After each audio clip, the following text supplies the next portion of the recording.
first 2 years. Their insights, their collaborative spirit have all been a driving force behind the symposium. Ellen Alberding, Gretchen Crosby Sims, George Chung, I want to thank all three of you for helping us not only think through these issues, but to understand the importance and the timeliness of this conversation now. And I should say these issues are not only at the core of Joyce's programming, they're near and dear to Ellen Alberding's heart. In particular, in addition to playing a leading role in the funding of many of these election reform efforts across the country, I understand that Ellen actually met her husband. They had their first date officially on a recount. So I think it's fitting that I step aside and welcome Ellen to the stage here. Please join me in welcoming Ellen Alberding. Ellen? Thank you so much. And we've had a very exciting relationship ever since, I can assure you. We did meet on a recount. I also met David Axelrod, I think, probably in that campaign and on that recount, as well as many, many of my best and closest friends. Funny how politics does that.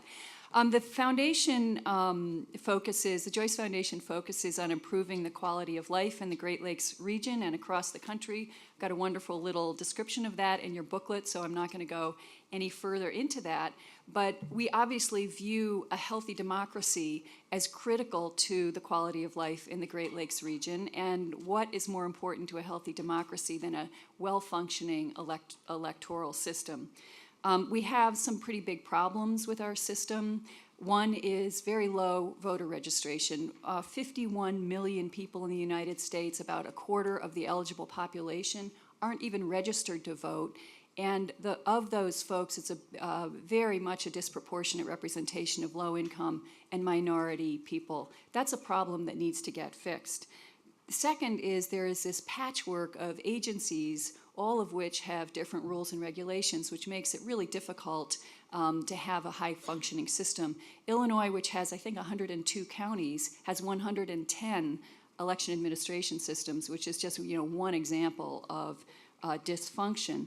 And the third issue that we have been very interested in is the one of aging technology. So 2002, Congress appropriated money for new systems, but technology has changed in 12 years. And what is the future of these systems, and what are fair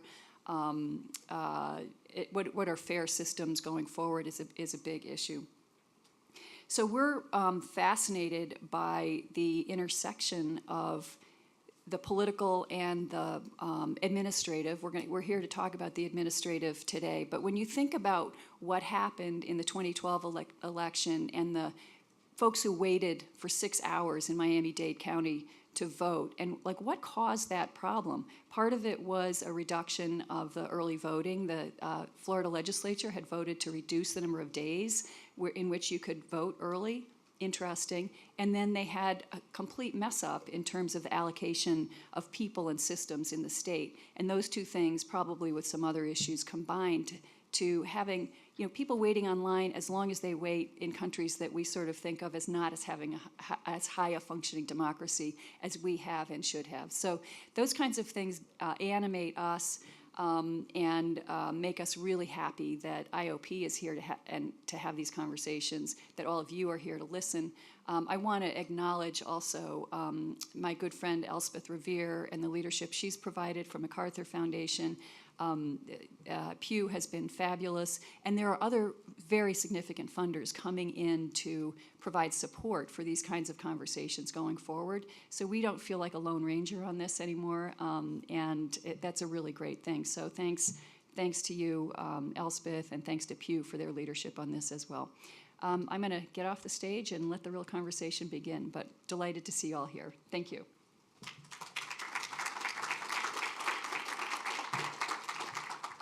Thank you, Ellen. With that, we're going to get right to it. The first conversation is a direct outgrowth of the Commission and its recommendations. We wanted to take an in-depth look at the report and the process that led to them and what that report is offering for consideration and implementation here as we think about election administration. I should point out that Ben Ginsberg originally agreed to join us today. He had long planned to do so. As many of you know, he and Bob Bauer have been touring the country as a road show talking about what they actually did as part of this 10-member commission, the two co-chairs of this process, and going through many of their recommendations therein. Ben, unfortunately, is unable to join us this morning due to an unexpected last-minute conflict on his end. He assures us that in no way should it be taken as a reflection on his relationship with Bob. They are still close, and they are still touring.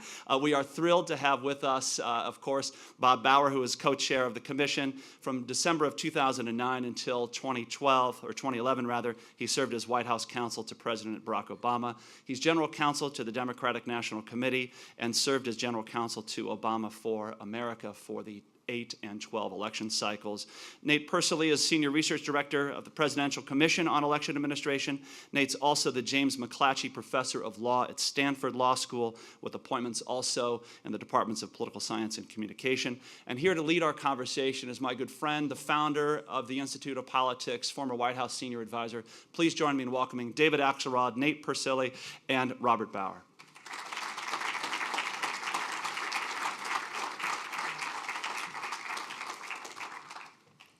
Thank you. Thank you all for being here.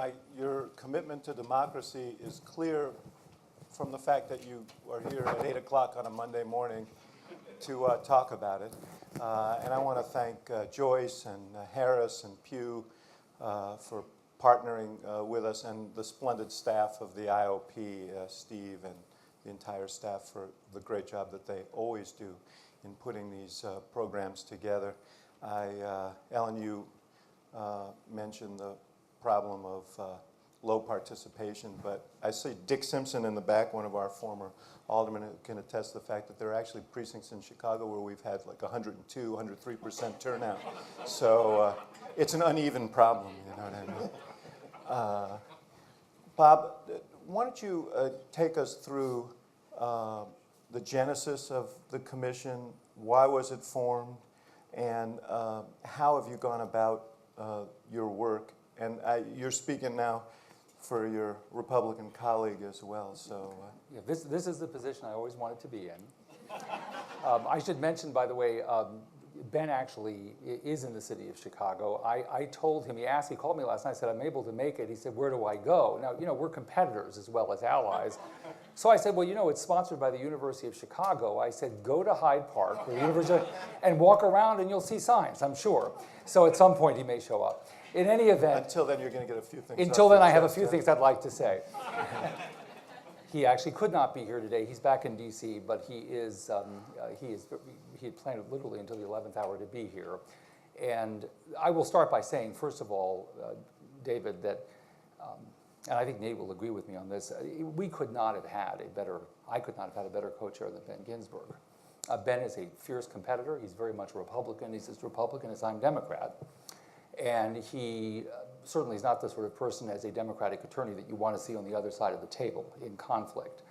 On the other hand, he is one of these people, and I wish we had a larger supply of them in our city in Washington and maybe elsewhere in the country, who on matters where partisan interests ought not to be dominant, where there ought to be some space for bipartisan conversation, can manage to find that space.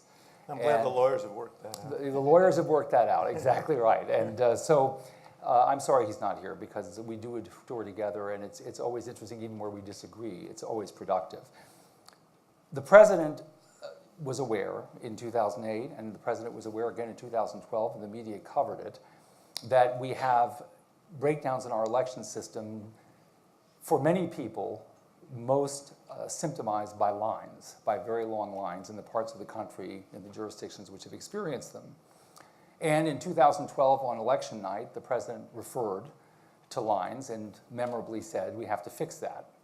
He returned to the subject in the State of the Union address, and then the question was what to be done, and not just about lines, because lines is a symptom, as I said. It's not the core issue in one sense. It doesn't speak to the underlying reasons why lines form. It speaks to lines. It speaks to the problem that voters face when the election system doesn't operate the way that it should.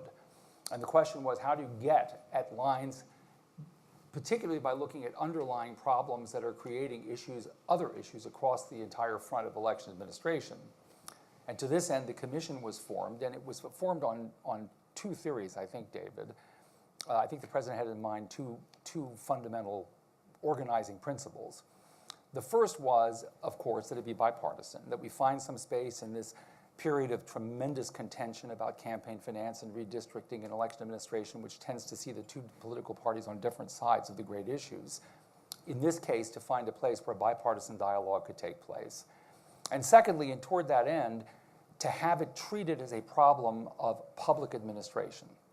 That is to say, election administration as public administration, as something that people with genuine experience and expertise in the field of public administration can come together on a bipartisan basis and discuss on the merits with the evidence and arrive at public policy solutions for the benefit of voters. And so the commission was constructed the way it was, with two co-chairs who, as Ben likes to say, are the only two hacks on the commission, and the other 8 who were either senior executives from business with significant experience in customer service, thinking about voters being served by the government in the way that we'd like our best businesses to treat our customers, and really seasoned election administrators, people with high reputations and experience in their field. And that accounted for the composition of the commission, with the critical additional element here on my left of a senior research director, Nate Persily, a professor of law, a political scientist who has an enormous reputation in the field and I think is trusted and his scholarship widely admired by Democrats and Republicans and independents and libertarians and vegetarians and anybody else who's had a chance to read it. That was the organizing principle. So Nate, talk about how you won the vegetarians over. No, talk a little bit about the need for reform. What in the year-long exploration, investigation that you did, what did you find ails our system, and how disparate is it from state to state? Well, thank you. Thanks to Joyce and to University of Chicago and Pew for holding this event. It is a bit of old home week. So many of you were either at the hearings or have been with us since then. And so it's a reunion of sorts from the 6-month travails that we went through. Those included 4 hearings around the country. We met in Miami, Cincinnati, Denver, and Philadelphia, where we gathered information from academics, from election administrators, from the general public. It is fair to say, I think, that and I would not necessarily have predicted this at the outset, that information gathering educated us an enormous amount. Both those meetings and the meetings with the different stakeholders and groups that we met with repeatedly throughout those 6 months. As Bob mentioned, the executive order which created the commission was capacious. It had 12 different areas that we were dealing with. So while people thought of us as the Lines Commission, it dealt with everything from provisional ballots to absentee ballots to dealing with military, voters with disabilities, limited English proficient voters, ballot design, ballot technology, even preparing for natural disasters in voting. One thing that was critical, I think, to the success of the commission, and obviously we're both very close to it, so we think it was successful, is that while it was broadly defined, there were certain things that were left off the table. Okay, so things like voter identification and the Voting Rights Act, which were controversies raging at the same time. Those were left off the table so that the commission could focus on these questions of election management that Bob was talking about. And it is still a gigantic problem and a gigantic area The for us. voter ID, you would think, is part of the administration of elections, just a thorny one. Yeah, no, but this is if you're going to have a bipartisan commission that's going to succeed, having a well-defined charge like the president gave us, I think was critical to that. As well as, I should say, the fact that Bob and Ben, self-described partisan hacks, were the ones who were leading it, because Others describe them that way, too. yes, right, and so Including people that I've worked for. and they were, I thought, having trusted partisans instead of kind of elder statesmen, quasi-independents running this, which would have been another model, I think was critical to the success of the commission. Now, the problems that we saw, and they're reflected, I'd say, in the way, the character and order of the recommendations in the report, begin with the voter registration system, because so many of the problems flow from that. And so the first recommendation you see in the report deals with online voter registration. This is, if you talk to the local and state officials, there's uniform praise for moving in that direction, both to make sure the lists are accurate and to go out and try to make sure it's easier for people to register to vote. Along with that are a series of recommendations with pointing to particular models with the registration system to make both to encourage eligible voters to register, such as Pew's election, or no longer Pew, but the Pew's originated Election Registration Information Center, which allows for cross-state trading of lists, as well as the so-called Kansas Project.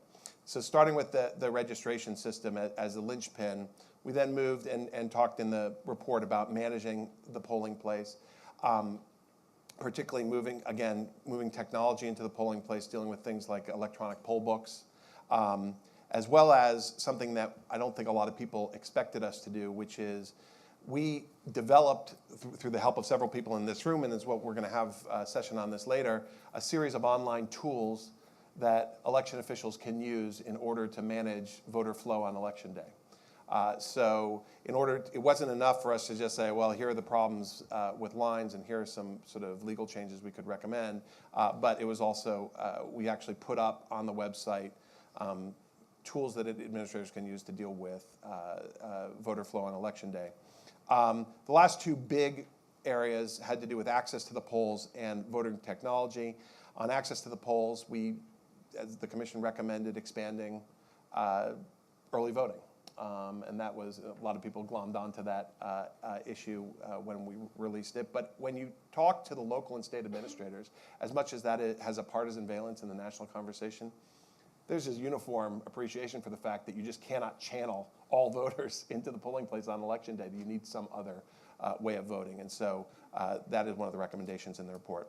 And then on that, on the issue of access to the polls, something that we didn't expect, or at least I didn't expect when we started this, were some of these issues that are happening outside the electoral system that then have an impact on the electoral system. And so the closing of schools as polling places due to concerns about school violence is something that I don't think we thought about at the front end, but we heard time and again from election administrators that they were losing schools, which are the most ubiquitous and accessible polling places in the country, and they're being closed off as polling places, and so the local administrators are losing the resources they need to run elections.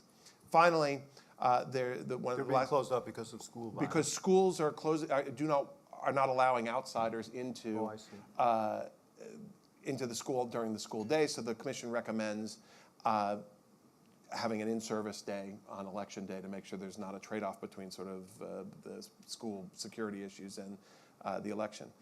Finally, the other big ticket item is election technology. We heard repeatedly about an impending crisis concerning election technology and voting machines in this country. No one seems to like the current system, which relies on a currently dysfunctional Election Assistance Commission to develop standards for election technology.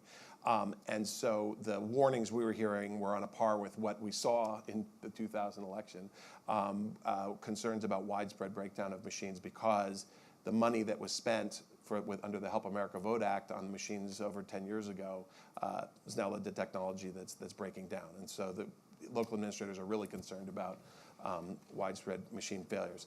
I'll just end on this, that while we were seen as the Lines Commission, it wasn't enough also just to describe the problems. There was also a goal that was set out in the commission report, which was to make sure that no voter has to wait more than a half an hour to vote. And so now that's sort of the lodestar against which a lot of these policies will be judged. Bob, when you look at the turnout figures from the last election, you see this wide variance of participation ranging from the 70s in a state like Iowa to the 40s, the high 40s, I think, in Hawaii and Texas. What do you account? How do you explain that? What is this wide variance attributable to? Well, Nate may have some views here as a political scientist. I'll tell you. I'm asking you as a hack. As a hack, I'll give you the hack. I'll give you the hack perspective. It's always good to you have your experts and you have your hacks. I think there are a variety of factors. One of the issues that the commission came across, and I think we've all come across in American politics, is that to begin with, states have different voting cultures, and there are some states where there's a high degree of engagement and expectation on the part of both voters and those administering elections that there's going to be real citizen participation, and they take pride in the turnout levels. In other states, less so.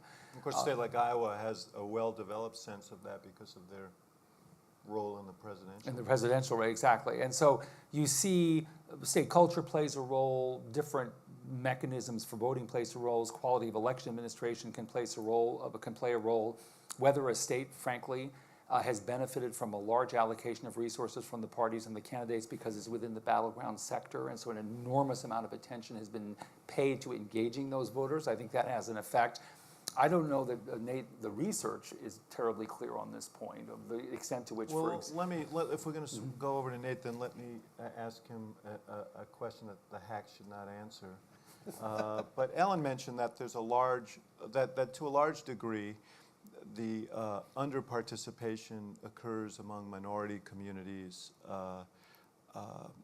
and there is a political impetus for, and this is why I'm sorry Ben's not here, because I don't want to play the role of the hack here, but there is a political impetus for one party to be very enthusiastic about large turnouts and another party to be maybe less enthusiastic about large turnouts. How much does politics play a role in the governance of elections, in the devotion of resources to make sure people have the easiest possible experience in voting? So most of the variation, I think, between states in terms of their turnout is not due to those factors, whether you're talking about sort of vote suppression or partisan dynamics or even battleground status. So, you know, as is true on many different types of government indicators, a lot of the Midwest does really well on, you know, so Minnesota, North Dakota, those kinds of places. Let's sort of start from fundamentals, which is that the United States still makes it more difficult to vote than any other country in the world, okay? Because we require re-registration each time you move, and we are the most mobile population in the world, that has a depressing impact on turnout. And so each time you move, no matter whether it's in the state or whether it's out of state, you have to go through the process of deciding whether you're going to and how you're going to register to vote. That has an inevitable effect on turnout. Can I just pause on a point here? Because I find it supremely ironic that, you know, we hold ourselves up as the cradle of democracy, and we have the most difficult voting laws and voting procedures. You know, that's a hard thing to reconcile. Anyway, editorial comment, go ahead. So, I mean, if you look at some of the recommendations, they do try to get at that problem. So the ERIC project is also about trying to get eligible voters to register to vote, for example, and sending them cards, et cetera. But part of the problem is not just the fact that you have to re-register to vote, is that we are the most mobile population in the world. 1 out of 4 voters moves every 4 years, or actually every 2 years, I think it is. It's an unbelievably mobile population. And so it's going to have some impact on turnout, and those who are most likely to move, such as the young, such as people low socioeconomic status, are going to be less likely to turn out to vote. I should say one thing, as you know, since you guys were in the thick of it. Less likely to be eligible to turn out to vote, right? Well, that's right. Less likely to register and then less likely to turn out to vote. As you know, African-American turnout in the last election and in 2008 has actually come up, so it's on a par with whites during presidential years.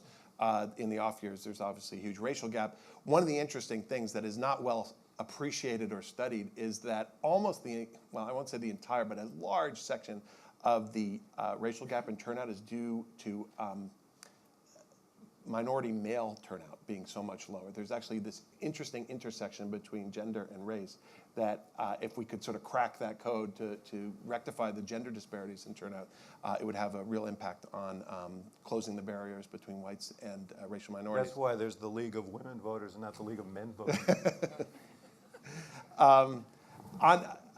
Let me just say one other thing on different types of things for voter turnout. It is the legal barriers make a difference, but there are also these cultural factors that we see throughout the country, so that the Midwestern states, as I was saying, do really well.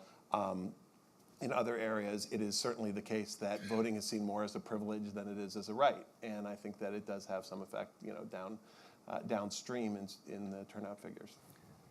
Yeah, can I just add, one thing I would say, we do have to distinguish between presidential elections and other elections, Senate elections versus local elections. We also vote a lot in this country, and that has a significant impact on voter engagement because a lot of voters just, have only so much interest in voting repeatedly, and sometimes for offices about which they care little, on issues that they don't bother to educate themselves very much about, that don't matter that much to them potentially. I would say, however, that the other thing that concerns me, speaking now in my, let's say, lawyer hack from now on, to give me a little bit of it, is that I do think, Nate says that battleground state status doesn't make a huge amount of difference. I suspect in some sub-jurisdictions it does make a difference. I'm not writing it off. It definitely Investing massive resources to get people out will make a difference. But the other thing is we also have a system. If we look at all the different ways in which we might be discouraging people from fully participating, we have a system, say, in our presidential campaign system, where as we reach, and parties have an interest in this, as we reach sort of the middle to the tail end of the process, by and large, a lot of people are being asked to vote on elections that have been declared to be over and no longer.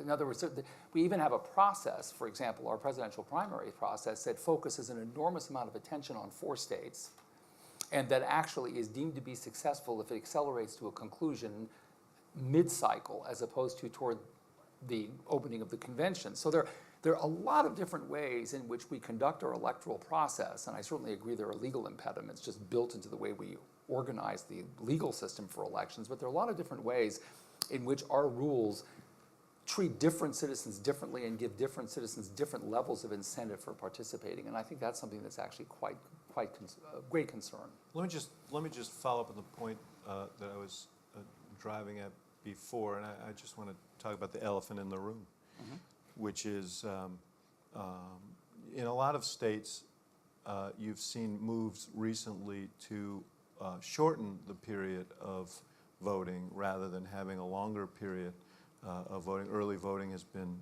reduced. The argument for that is that campaigns aren't fully engaged until the end, and people ought to hear the whole debate before they vote. So you don't want to, I think in Iowa they start voting in late September in a presidential race. You don't want people to miss that debate, and that's, there's some validity to that. But how much are these efforts, what is the, they've been argued on a cost basis that it's just too costly to have these lengthy elections. Your recommendations are that there should be uniform early voting around the country? Not so much uniform. There should be multiple opportunities afforded by states, and there are different ways that early voting can be provided. There should be multiple such opportunities, but the states are going to decide what the structure of those opportunities look like. Some states are going to have longer rather than shorter early voting. Some will be inclined to offer opportunities for absentee balloting by mail and perhaps less of an emphasis on in-person early voting at early voting sites. Our basic point is voters no longer are going to tolerate, and the election system really can't accommodate, a single day in a presidential election over a 12-hour period when so many millions of voters participate.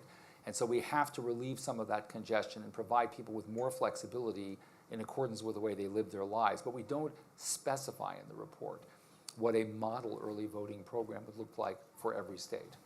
But it does leave to the discretion, Nate, of the governing authorities exactly how much access people are going to have. It doesn't that sort of guarantee that you're going to continue to have disparities, and doesn't it put that process at sort of the whim of one party or the other? In the first page of the report, we describe some of the sort of intractable features of the American electoral system. They are extreme decentralization, not only down to the 50 states, but down to each one of the counties, and sometimes even below that. Partisan leadership at the state level to deal with, the administration of the elections. The fact that we vote more than any other country in the world, so we have more elections. And also that we have relatively untrained novices at the polls who are the point of contact for voters. Some countries have some of those features. No country has all of those features. And so it's sort of the perfect storm for election dysfunction. What you're highlighting here and what we're talking about with voter registration, yes, the decentralization problem is the problem in some ways, but it's also a feature as well as a bug, right? So that it's, the commission took that as a given, that is, and partly because we weren't entrusted with proposing federal legislation. It was really about focusing at the state and local level. I should say that given, after our road tour and talking to all these election officials around the country, I also came to appreciate how difficult it would be to have any federal mandates in this area because of the difficulty in implementing them. So we talk about something like early voting. One thing to say, all right, well, everybody should have an opportunity, let's say, to vote for 2 weeks before the election with 2 weekends. Sort of a simple proposal. Well, Oregon and Washington and now most of California and Arizona, they're going with vote by mail. So they have a whole different system. So it'll be over a month of voting.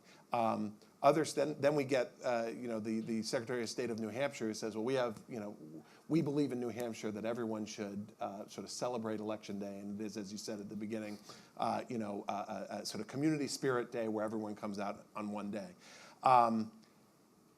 What was clear as we're losing polling places, as we're losing, to the schools issue, as we're losing machines because of the breakdowns, the only way you're going to be able to deal with most of these voters is to expand the number of days. And so we leave it at that in the commission's report, saying, look, you just have to expand the opportunities to vote, whether it's by having more alternative ways of voting, such as vote centers, where we have sort of large big box stores that become voting places for a few days, or expanding the number of days with early in-person voting, or through no excuse absentee voting. All of those proposals are in the commission report.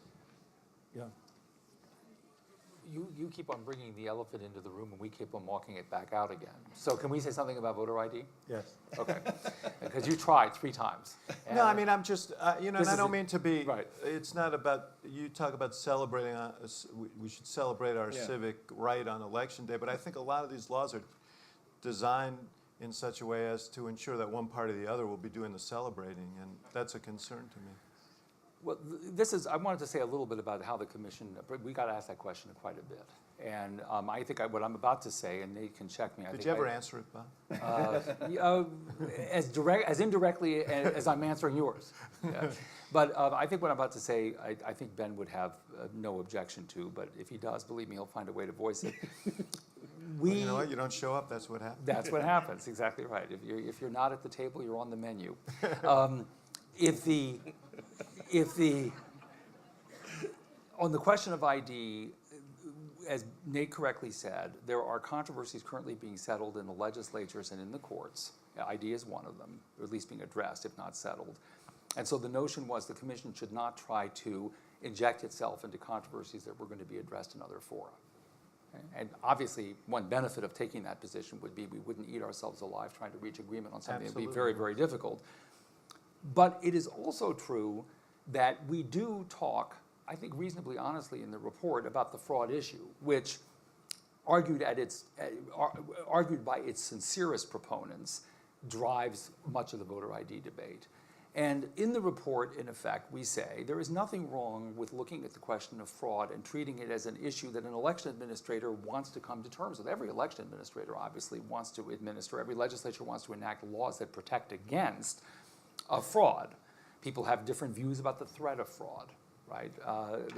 Frankly, the social science data shows that in-person fraud in particular in the United States, in-person voting fraud is extremely rare.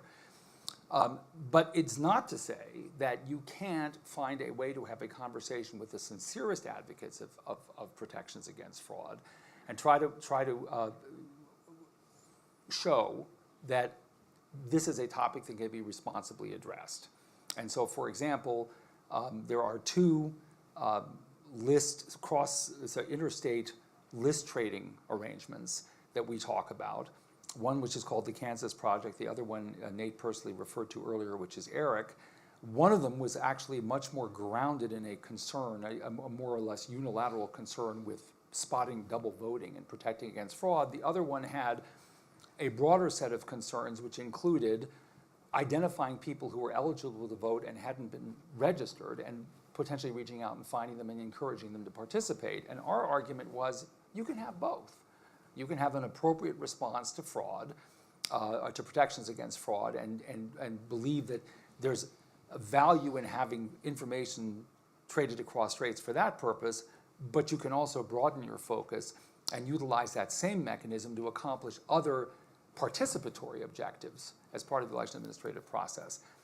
To your question about whether states have taken this to the limits and in partisan terms use ID to Not just ID, but the issue or that you early have voting, addressed, early voting cutbacks. I mean, I think the answer is, my view as a Democrat, the answer is yes. As you know, our campaign sued over one such limitation in Ohio.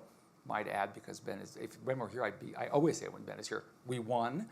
And so there are obviously those concerns, and there are always those concerns when election reform can be in the hands of partisans, and Ben would be more than happy to point to circumstances, perhaps even in this city, where unilateral party control resulted in election administration that wasn't, frankly, intended to have even effects across parties.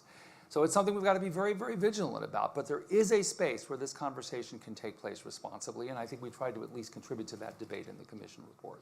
Can I just add one thing on that? So,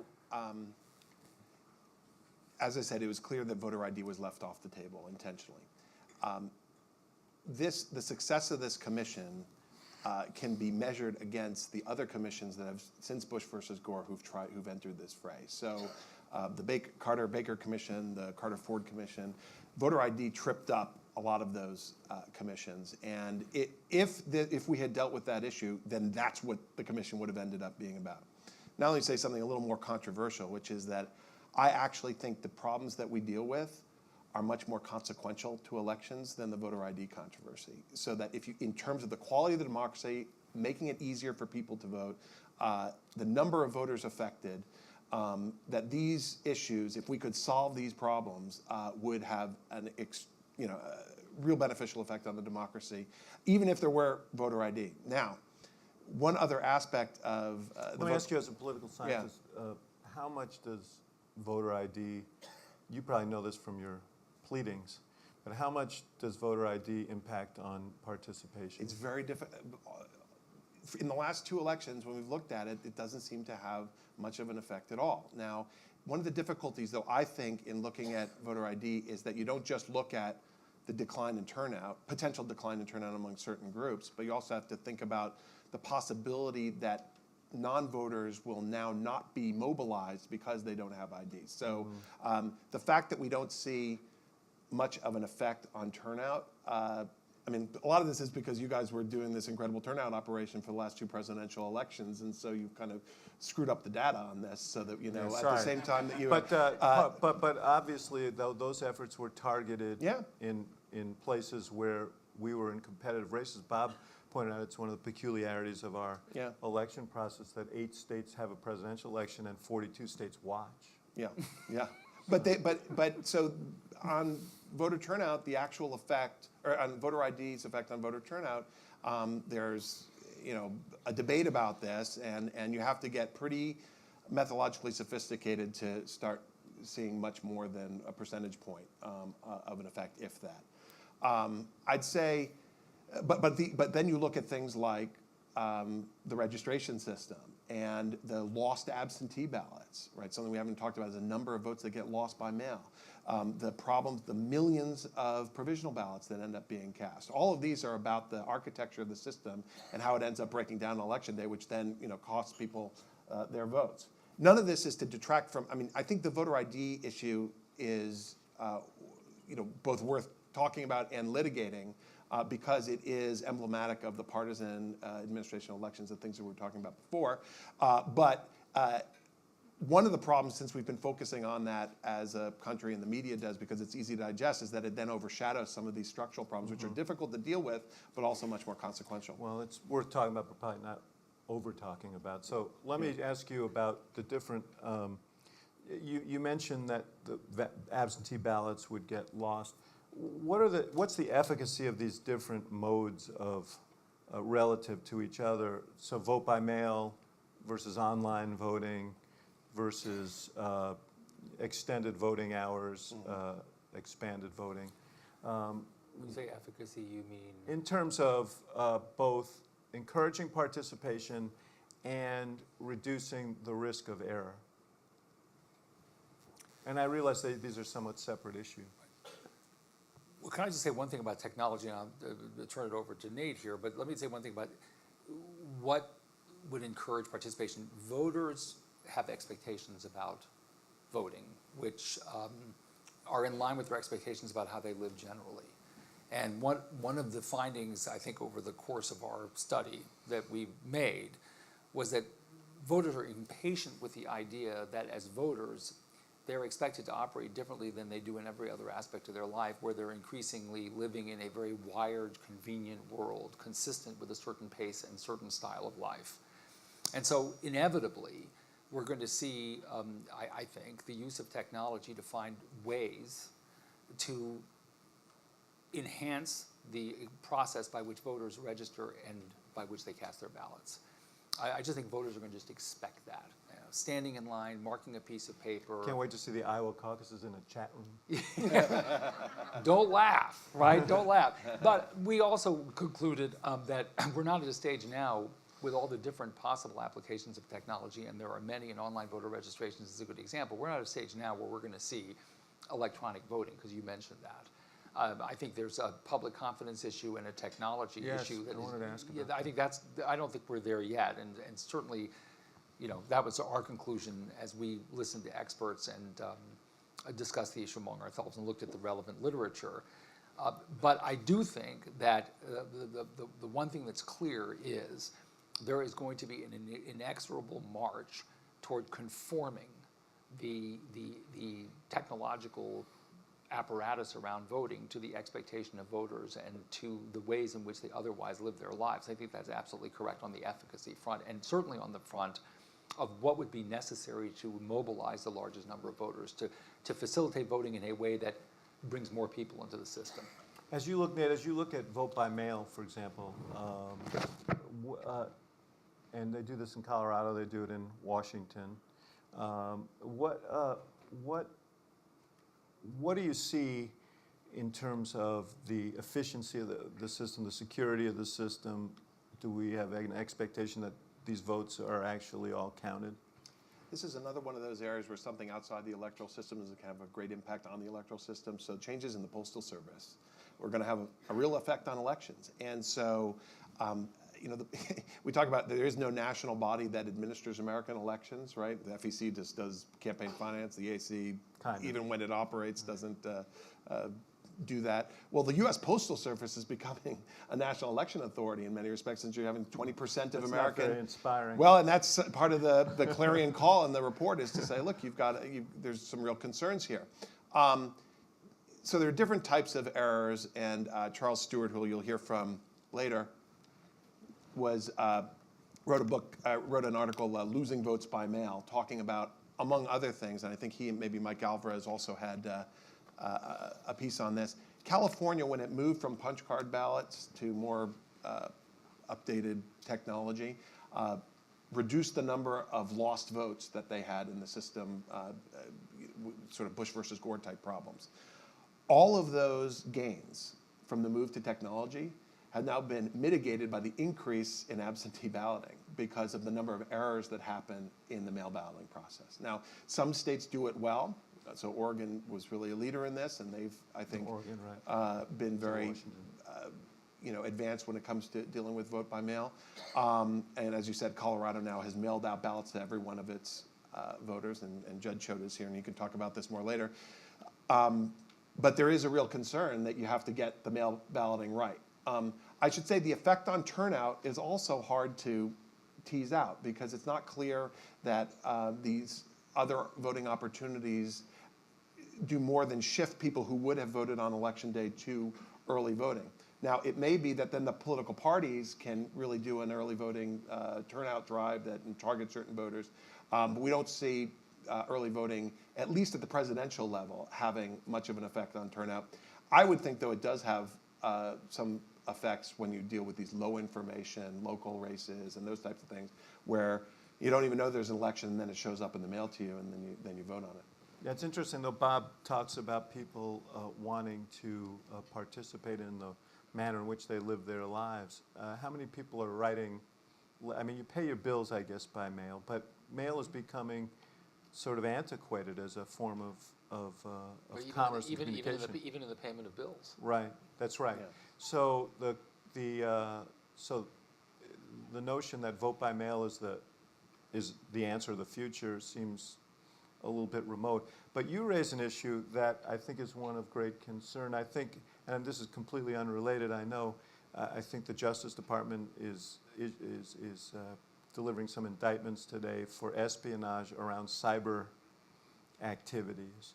And I do think that there is this concern about, given all the hacking and all the kind of subversion that we've seen, that you're going to create a voting system that can actually be gamed. Yeah. And Donald Trump could become president. Well, we met with technologists, and speaking as a return resident to Silicon Valley, there are a lot of people who are really concerned about the use of voting machines and the hackability of voting machines, and especially online voting. And so, while other countries have run online elections without incident, we make clear in the report that internet voting is not ready for prime time. And so, one thing we do talk about. Are you confident that it will be?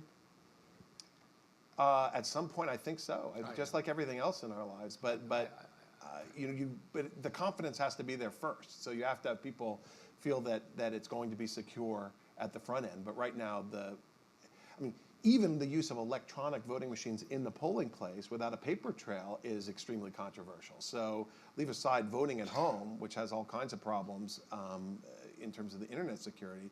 But now, California banned all of its electronic voting machines that didn't have a paper trail. So that's been the direction that voting technology has been going. What I could see happening, though, which is kind of a marriage of the two technologies, is that you could see people pre-voting a ballot at home on their cell phone, okay, or printing it out at home, and then going into the polling place where it then is scanned and put up on a screen for you to verify, and then you press enter, and then the official ballot goes in. And that would solve a lot of the line problem if people started voting before they got to the polling place.